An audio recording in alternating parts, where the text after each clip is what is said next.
Le jeudi 26 novembre 2020, des recherches sont entreprises par la gendarmerie des Hautes-Alpes et les bénévoles pour tenter de retrouver une femme qui n'a jamais regagné son domicile. Il s'agit de Madame Bouilly Laurence, 60 ans, qui a quitté son domicile pour aller se balader dans la forêt de Boscodon. Encore aujourd'hui, elle reste introuvable. Mais nous allons voir que ce n'est pas un cas isolé, puisqu'il s'agit en réalité de la 6e disparition autour de la forêt maudite. Et je vais tenter d'en savoir un petit peu plus autour de ces disparitions inexpliquées. Bonjour, installez-vous bien et bienvenue dans un premier épisode d'Enquête mystérieuse.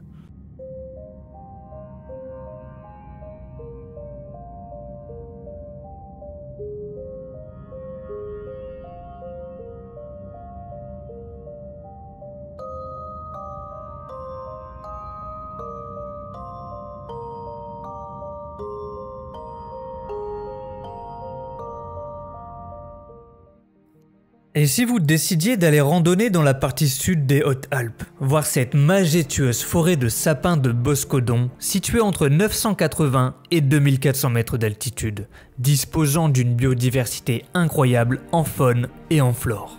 Vous pourrez y suivre des populations de chouettes chevêchettes ou encore de tengmalm, ou y découvrir de magnifiques orchidées très rares comme l'épipogon sans feuilles. Cette forêt d'exception de 850 hectares vous offre de multiples sentiers et belvédères qui feront votre joie, vous transportant dans la nature et vous permet de vous évader l'espace d'un instant. Mais cette forêt, qui semble être le lieu de rencontre parfait entre l'homme et la nature, abrite un secret pour le moindre très troublant. Au cours des 25 dernières années, quelques randonneurs et randonneuses sont entrés dans cette forêt et n'y sont jamais sortis. Suicide, accident, tueur en série ou encore événement paranormal. Et pour mieux comprendre ces disparitions inexpliquées, nous allons faire un bond dans le passé, plus précisément 26 ans en arrière, en 1995. En 1995, un premier événement vient salir la réputation de cette forêt. Il s'agit alors de la première disparition. Un groupe d'amis décide d'aller profiter ensemble et partent randonner dans le secteur dans un alpage du cycle du Morgon. Le mont Morgon est dans la continuité de Boscodon, ce qui forme en quelque sorte un ensemble de plus de 2500 hectares de nature sauvage. Jusqu'à là, tout se passe bien, mais une randonneuse, Lucie Mancacrès, décide de s'éloigner du groupe pour aller cueillir des fleurs. C'est la dernière fois qu'elle est aperçue vivante. Présumée perdue, des recherches terrestres et aériennes ont immédiatement lieu et aboutissent à la découverte du corps sans vie de Lucie Mancacrès le lendemain. Pendant les 20 années suivantes, aucun cas n'est signalé. Mais à partir de 2015, les événements prennent une tournure cauchemardesque. Mais si cette macabre découverte n'était qu'en réalité qu'un commencement d'une série de disparitions inquiétantes et surtout inexpliquées. Le 2 juin 2015, soit 20 ans après les événements de 1995, les filles de Monique Thibert lancent un appel. En effet, une autre disparition inquiète les autorités et les habitants locaux. Il s'agit de Monique Thibert, 65 ans. Elle faisait partie d'un groupe de 5 randonneurs. Partie du parking de Grand Clos au-dessus de l'abbaye de Boscodon, Monique Thibert n'est jamais revenue jusqu'à son véhicule. Ses amis randonneurs, quant à eux, ont perdu sa trace en redescendant du Morgon. Mobilisation générale. Gendarmes, pompiers, hélicoptères et volontaires sont à la recherche de Monique, mais aucune trace d'elle. À savoir que les filles de Monique Thibert, après avoir participé aux recherches avec leurs maris et leurs amis, ont collé des affiches indiquant la tenue vestimentaire de leur mère le jour de la randonnée, dans l'espoir qu'un autre randonneur pourrait retrouver l'un de ces objets. Lunettes de soleil noires, une sacoche de caméscope grise, un sac à dos gris et rouge et une casquette rouge. Randonneuse régulière, Monique venait souvent dans la région, notamment pour y faire du ski l'hiver et pour le lac l'été. Mais c'était la première fois qu'elle faisait le pic du Morgon. Et un an plus tard, le même scénario recommence. Le 25 décembre 2016, soit plus d'un an après la disparition de Monique Thibert, le cauchemar recommence, et cette fois-ci avec Marie-Christine Camus. Une femme âgée de 62 ans rend visite à son amie qui vit à Embrun, une petite ville face au pic Morgon. Après avoir quitté le domicile de son ami, son véhicule est repéré le 30 décembre 2016, soit 5 jours après avoir quitté le domicile de son ami, dans la forêt de Boscodon, précisément dans un parking situé non loin de l'abbaye. L'abbaye de Boscodon, ça ne vous rappelle rien, c'est exactement à ce lieu que la voiture de Monique Thibert a été retrouvée elle aussi. Alors les enquêteurs commencent à fouiller le véhicule et on y retrouve tout. Son sac à main, ses papiers d'identité, sa carte bleue, son chéquier et même son téléphone portable. Les autorités commencent alors les recherches et déploient les grands moyens. Équipe cynophile, reconnaissance aérienne, recherche terrestre. Mais tout ça sans résultat.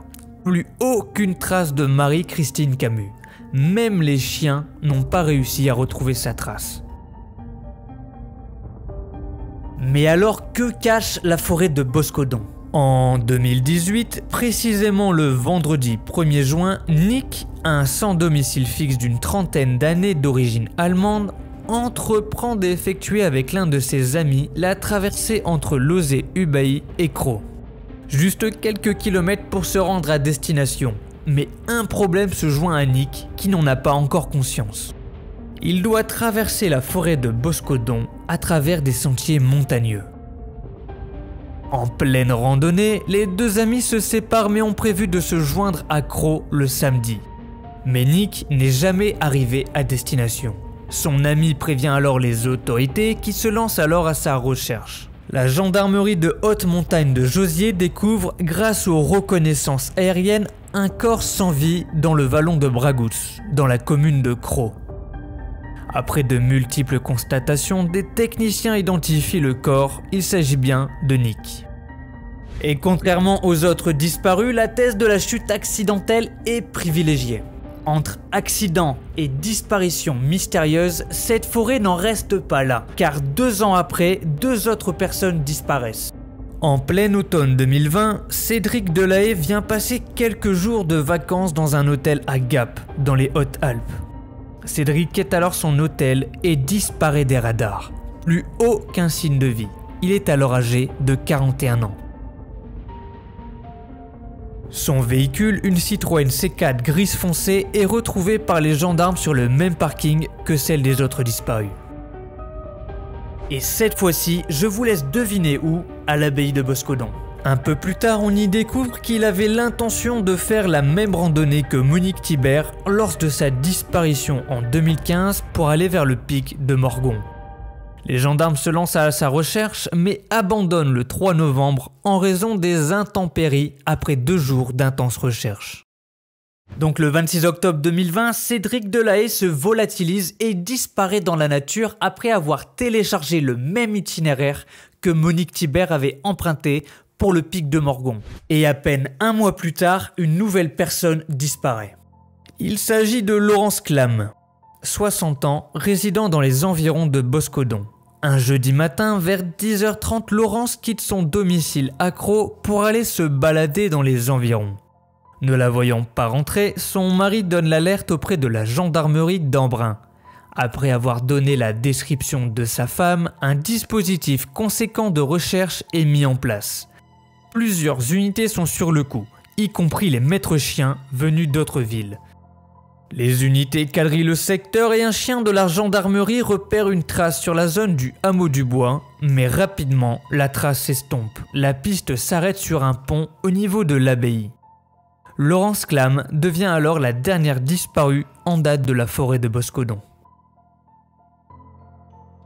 Une disparition qui survient quelques semaines seulement après la disparition de Cédric Delahaye. Et une disparition qui s'ajoute à une liste importante de disparus dans ce secteur. De 1995 à 2020, 6 personnes sont portées disparues ou retrouvées sans vie dans le secteur de Boscodon, près de Embrun, dans les Hautes-Alpes.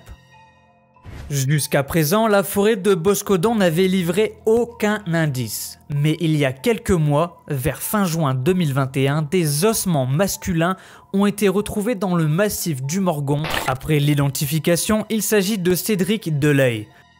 Et en plus de ça, ces derniers mois, un corps féminin a été retrouvé dans la vallée, ainsi que des ossements appartenant à une autre personne. Les analyses sont en cours pour identifier les victimes, et malgré les mystères qui planent sur les circonstances de la mort de ces personnes, l'espoir des familles des disparus renaît.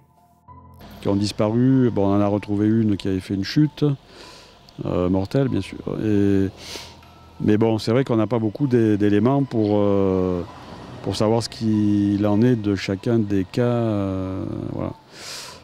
Et c'est vrai que là, cette fois-ci, les créateurs m'ont interpellé plusieurs fois en me disant bon, qu'est-ce qui se passe, quoi, voilà. La piste de l'accident ou du suicide sont les pistes les plus privilégiées selon le procureur de Gap qui refuse d'ouvrir une information judiciaire pour homicide à cause du manque de preuves. Mais malgré ces deux hypothèses, plusieurs points communs viennent troubler notre esprit. Ces disparitions surviennent dans une même zone, autour du même parking et concernent principalement des femmes d'une soixantaine d'années. Mais la récente découverte des ossements vient peut-être peu à peu éclaircir le mystère qui plane autour de cette forêt. Alors quelle hypothèse vous semble la plus plausible? Accident? Disparition volontaire? Tueur en série? Ou encore autre chose? N'hésitez pas à me le dire dans l'espace commentaire. Et voilà, c'est la fin de cette première vidéo d'enquête mystérieuse. N'hésitez pas à mettre un petit j'aime, le pouce vers le haut et un commentaire juste en dessous de la vidéo.